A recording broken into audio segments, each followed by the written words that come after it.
Ұлттық банк теңгелі депозиттердің пайыздық үстемесін көтерді. Бірінші ақпаннан бастап екінші деңгейлі банктер ұлттық валютадағы салымдардың максималды ставкасын қазіргі 10-нан 14%-ға дейін өсіре алады. Ал доллармен жиналған депозиттердің үстеме пайызы керісінше 3-тен 2%-ға төмендейді. Бұл туралы арнайы брифинг өткізген ұлттық банк төрағасы Данияр Ақышев мәлімдеді. Өзгерістер халықтың теңгеге сенімін нығайту үшін жасалып отыр. Өйткені былтыр шетел валютасы күрт қымбаттағалы, халық жаппай теңгемен сақталған депозиттерін долларға ауыстыра бастады. Бұл үрдіс әлі де тоқтай қойған жоқ. Соның салдарынан қазірдің өзінде банктердің жалпы депозиттік портфелінде ақш валютасымен тұрған салымдардың үлесі 69%-ға, ал жекелеген депозиттік портфельдегі, яғни қарапайым адамдардың доллармен жинаған ақшалары 79%-ға жеткен. Бұл қаржы институттарының экономиканы несиелендіруіне кедергі келтіріп отыр. Бірақ теңгелік депозиттердің пайызын арттыру тұрғындардың ұстанымына қаншалықты әсер ететіні белгісіз. Десе де, бас банкирдің айтуынша, теңгені қолдауда бұдан өзге шаралар жасалып жатқан жоқ. Бұған дейін айтылғандай, тауар мен қызмет бағасын шетел валютасымен қоюға тыйым салынбайтын болды. Валюталық интервенция да жасалмайды. Бағаны нарық өзі реттейді, дейді Ақышев. В настоящее время мы наблюдаем формирование курса. Еркін өзгермелі айырбастау бағамы жағдайында сыртқы жағдайларға, мысалы мұнай бағасы мен Ресей рублі бағамының өзгеруіне байланысты теңгенің де бағамы жоғары төмен құбылуы мүмкін. Бұл жерде теңге бағамына ішкі факторлар да әсер етеді.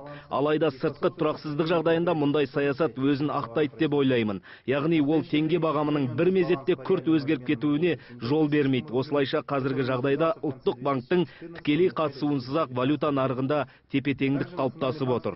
Сохранить золотовалютные резервы. Шымкентте әлемдік нарықта үлкен сұранысқа ие жібек кілем тоқылып жатыр. Елбасының өзі тұсауын кескен Балтекстиль жауапкершілігі шектеулі серіктестігі мұндай мүмкіндікке өндірістің екінші кезеңін іске қосу арқылы қол жеткізіп отыр. Бұл дегеніміз серіктестік кілем өндірісіне қажетті жіпті енді өздері өндіреді. Осыған сай өнім бағасы да 20%-ға дейін арзандады. Шымкенттен шығарылған тауар таңбалары көрші елдерге экспортталуда.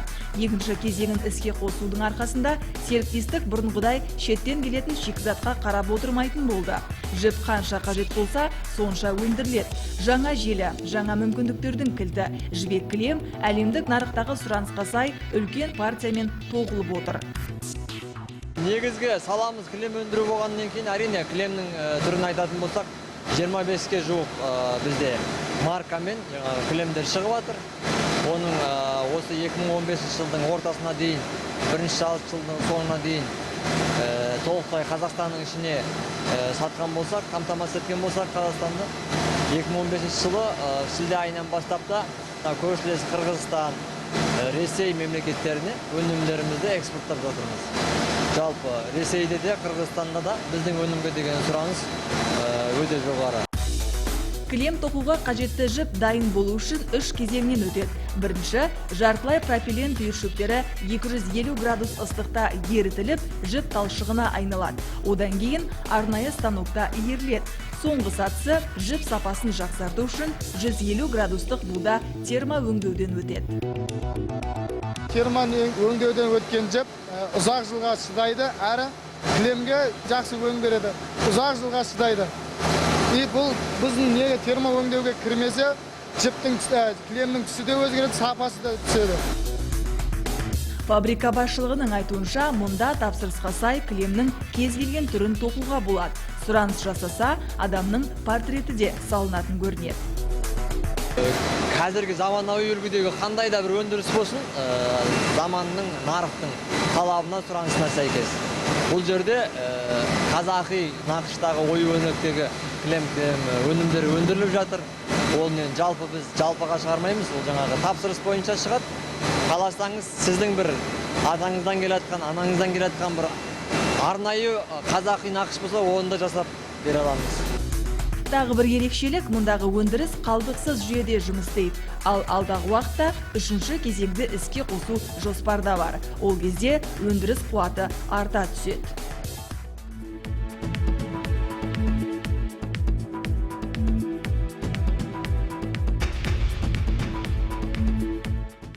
Құрметті көрермен, іскерлік әңгіме айдарында бүгін бізде қонақта белгілі кәсіпкер Баратеко компаниясының президенті Алтай Айнабек. Қош келдіңіз аға. Бірінші сауалымыздан бастаймыз. Қазақстандағы құрылыс саласының әлеуетіне қандай баға берер едіңіз? Жалпы Қазақстанның мемлекет тарапынан, елбасының тарапынан, мемлекет тарапынан кәсіпкерлікке көрсетіп жатқан көмек жалпы үлкен ауқымды, барлық жағын қамтылған, заңнамаларды өзгерістер, аяқ астынан жылдам өзгерістер енгізу арқылы көптеген жұмыстар жасалып жатыр.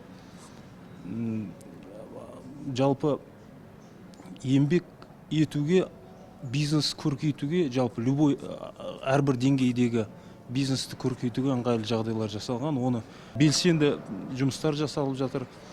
Мен қарапайым тілмен айтқан кезде жалпы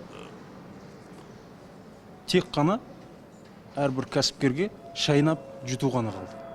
Қалған нәрсенің бәрі жасалып жатыр деп мен өзім ойлаймын, есептеймін. Құрылыс тиімді бизнес түрі ме, және оның ерекшелігі неде? Құрылысты жалпы тереңнен үңілетін болса, құрылыс архитектуралық нысандар, ол деген тарих, ол деген осы әр кезеңде болған нәрсенің жалпы сол кезеңде болған нәрселердің халықтың, болашақта ұрпақтардың есінде қалатын жалпы. Бұл терең ұғым деп есептеймін мен. Өйткені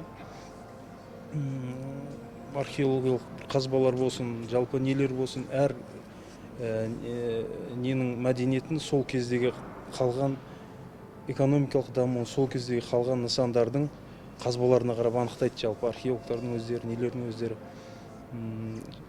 Қазіргі біздің еліміздің соңғы 15-20 жылдың ішіндегі еліміздің құрылыс саласына деген дамытуына деген, жалпы құрылысшылардың көзқарасының өсуіне деген, жалпы нысандардың көбеюіне, оның деңгейінің өсуіне деген көптеген жұмыстар жасалып жатыр. Әлбетте бізде КСРО-дан қалған үлкен мектеп болған. Жалпы бірақ ол мектеп архитектуралық жобаларды бір жарыс мақсатында сондай нысанның кескін келбетіне бір қатты көңіл бөлінбеген деп мен өзім ойлаймын. Мен жеке ойым ол. Бірақ әлемнің тенденциясы қазір көрсетіп отырғандай, жалпы елдің нысандарына қарап ел бағаланады. Ісін жаңа бастайтын кез келген кәсіпкерге қандай кеңес айтар едіңіз? Кәсіп бастау оңай іс негізі. Оны бастап алып кету. Көп жағдайда өзімнің де басымнан өткен ол нәрсе. Көп менің жолдастарым бар, ақыл сұрап келетін інілерім бар. Біріншіден айтарым, бірінші өзіне сену керек. Алдына қойған мақсатқа жететін арман емес, нақты бір жоспар жасау керек адам. Дағдарыс деген ол не? Дағдарыс деген ол күйреу емес. Дағдарыс деген бір кішкене қобалжу, болмаса ыңғайсыз-ақ. Мысалға, қарныңыз ашты ма? Сізге ыңғайсыз. Сіз көшеде жүріп, бір суық болды, сізге әсер етпейтін жағдай, суық болды, сіз жаурадыңыз. Ол да бір кішігірім қарап тұрсаңыз дағдарыс. Дағдарыста сіз не істейсіз? Тоңдым деп жаурап отыра бермейсіз ғой. Болмаса қарным ашты деп ары қарай отыра бермейсіз. Сіз сол дағдарыстан шығатын жол іздейсіз бірінші. Тоныңызды киесіз, қарныңызды тойдыратын тамақ жейсіз. Сол сияқты мынау құрылыс саласындағы бірінші әсер етіп жатқан салалардың біреуі құрылыс саласы. Бұл кезде бұрын тиімдірек болған шығар. Құрылыс саласы бұрын тиімдірек болған, бірақ дағдарыс, біз қазір енді жаңағы мысалын келтіргенде тонымызды киіп жатырмыз. Дағдарысқа қарсы пайда, ондай қомақты пайда жоқ бұрындағыдай қазір. Енді бұдан өтеміз. Бұл кәсіпкерлік құпиясы бағдарламасы сізден өз кәсібіңіздің құпиясын сұраймын. Ең басты құпия бұл осы күнімізге, осы жағдайымызға, осы деңгейге жеткеніміз біріншіден мен ойлаймын, бұл бір қайсарлық шығар. Біріншіден, құлаған кезде тұра білу керек деп есептеймін. Құлайсыз, тұрасыз. 7 рет құласаңыз 7 рет тұрасыз. Бар құпия тек қайсарлықта, қайтпаулықта. Арғы қарай, алға қарай, тек алға қарай. Сұхбатыңызға рахмет. Құрметті көрермен, осымен әңгімемізді аяқтаймыз, ал кезекті керек дерек Айдарына береміз.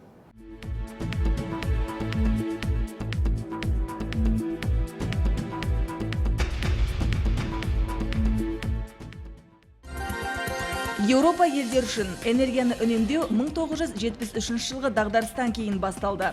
Ол кезде таяу шығыстағы соғыстың салдарынан отын ресурстарының құны 4 есеге дейін қымбаттады. Қазіргі таңда энергияны үнемді тұтынудың еуропалық үлгісі негізінен 3 тараптан тұрады. Бірінші, энергияны үнемді тұтынатын жабдықтарды жаппай қолдану. Екінші, энергия шығындарын азайту. Үшінші, барлық тұтынылған ресурстарды есепке алу. Қазір Қазақстанда энергия тиімділікті арттыру бағытында ауқымды шаралар қолға алынды. Көрші Ресей елінде енгізілген жобалардың нәтижелері көрсеткендей, қабырғалар арқылы жоғалатын жылу шығындарының алдын алу жылыту шығындарын 2-3 есеге азайтады. Ескі тозығы жеткен, кетеуі кеткен терезелерді жаңа энергия үнемдегіш терезелерге ауыстырудың нәтижесінде бөлмеден жоғалатын жылуды 30%-ға азайтуға болады. Энергетикалық тиімділікті арттырудың тағы бір бағыты үйлердің инженерлік жүйелерін жаңғырту. Егер үйдің инженерлік жүйелерін жаңалайтын болса, жылытуға жұмсалатын энергияның 40%-ын үнемдеуге болады. Біріккен ұлттар ұйымы Қазақстандағы даму бағдарламасының энергия тиімділік бағытындағы жобаларының сарапшысы Айман Шопаеваның мәлімдеуінше, энергия ресурстарын үнемдеп туған табиғатымыздың сақталуына үлес қосу үшін аса күрделі техника мен ұзақ уақыттың қажеті жоқ. Тек әркім өзінің әдеттері мен дағдыларына есеп бере алса, энергияны үнемдеудің бірнеше әдіс тәсілін көруге болады. Мамандардың айтуынша, тиімді пайдалана білсек, тұтынып жүрген энергияның 40%-ын үнемдеуге болады. Кез келген энергия үнемдеу шарасының қайтарымы бар екені белгілі. Дегенмен бұл шараларды жеке дара жасағаннан гөрі кешенді түрде орындаса, энергия үнемдеуге жұмсалған 1 теңгенің 5 теңге болып қайтатыны сөзсіз.